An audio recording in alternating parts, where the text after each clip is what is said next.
Before the ink of scribes ever touched vellum, the Irish told stories, not written, but spoken, sung, and chanted. These tales were passed from mouth to ear, from elder to child, generation upon generation, shaping not only how the Irish saw themselves, but how they understood the world around them. Now, when we speak of oral literature, we are not just referring to stories in the casual sense. We mean a complex, living system of myth, legend, history, poetry, and lore, memorized, stylized, and performed. Ireland's Philly, its poets, weren't mere entertainers. They were scholars, historians, satirists, and seers. In fact, in early medieval Ireland, the poet held a position just below the king. That should tell you something about the cultural value placed on the spoken word. Let's begin with mythological cycles. The stories of the two, for example, gods and supernatural beings who lived in the mists before the arrival of the Milesians, the ancestors of the Irish people, are as foundational as the Greek myths are to Western civilization. These were recited in prose interspersed with poetry, a technique that helped bards memorize hundreds, sometimes thousands of lines.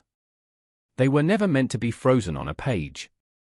They lived through performance. Then there's the Ulster cycle, with heroes like Cuchulainn.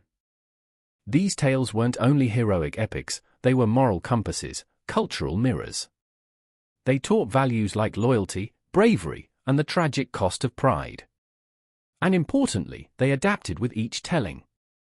An audience in the 10th century might hear a very different tone than one in the 17th. That's the beauty of oral literature, it breathes. Of course, oral storytelling in Ireland didn't end with the arrival of writing. Far from it. Well into the 19th and even 20th centuries, we find seanchaí storytellers preserving vast repertoires of folk tales, fairy lore, and local histories. They were the human libraries of rural Ireland. A good seanchaí could hold a room with just his voice and the glint of mischief in his eye. And let's not forget songs and ballads, often sung in Irish Gaelic. These carried tales of love, exile, rebellion, and everyday life. During periods of colonization and suppression, oral literature became a form of resistance, a way to keep the Irish identity alive when other outlets were censored.